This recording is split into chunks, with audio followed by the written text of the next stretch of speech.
Baahubali cinema release కాకముందు బాహుబలిని కట్టప్ప ఎందుకు చంపాడు అన్న దానిపై చాలామందికి ఆసక్తికరంగా ఉండేది.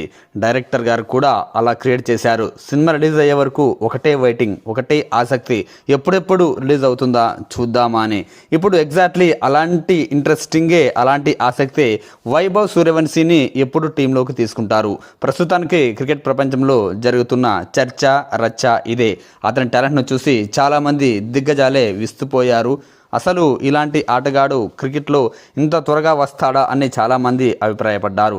పెద్ద పెద్ద దిగ్గజాలు సైతం ఐపీఎల్లో అతని ఆటతీరు చూశాక ఇతని వెంటనే టీంలోకి తీసుకోవాలి అని చాలామంది భావించారు.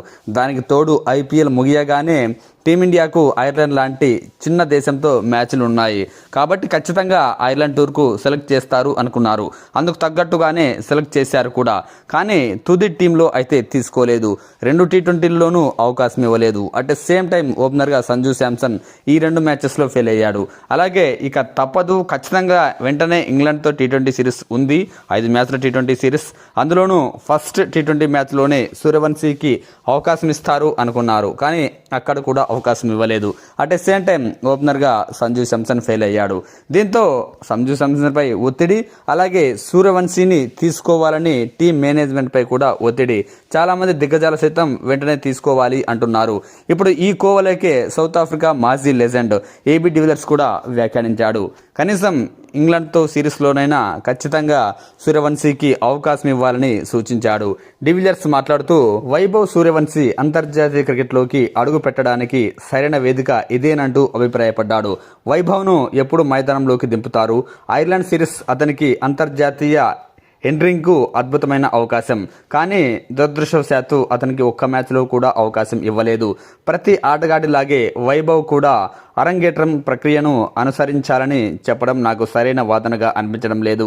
ఐపీఎల్లో అతను చేసిన ప్రదర్శన తర్వాత ఐర్లాండ్ లాంటి చిన్న జట్టుపై ఆడించి అనుభవం కల్పించాల్సింది అంటూ ఏబీ డివిలియర్స్ తన అభిప్రాయాన్ని వ్యక్తం చేశాడు. ఐర్లాండ్ చేతిలో టీమిండియా 0-2 తేడాతో సిరీస్ కోల్పోయింది. ఇంగ్లాండ్ పర్యటనలో కూడా ఇంకా విజయాన్ని నమోదు చేయలేదు. తొలి టీ20 మ్యాచ్ వర్షం కారణంగా రద్దు కావడంతో జట్టు ఇంకా విజయం ఖాతా తెరవలేదు. భారతీయ జట్టు ఇంగ్లాండ్ పరిస్థితులకు అనుగుణంగా తమ ఆటతీరును మార్చుకోవాలని ఏబీ డివిలియర్స్ సూచించాడు. టీమిండియా ఇంకా చాలా విషయాల్లో మెరుగుపడాల్సి ఉంది.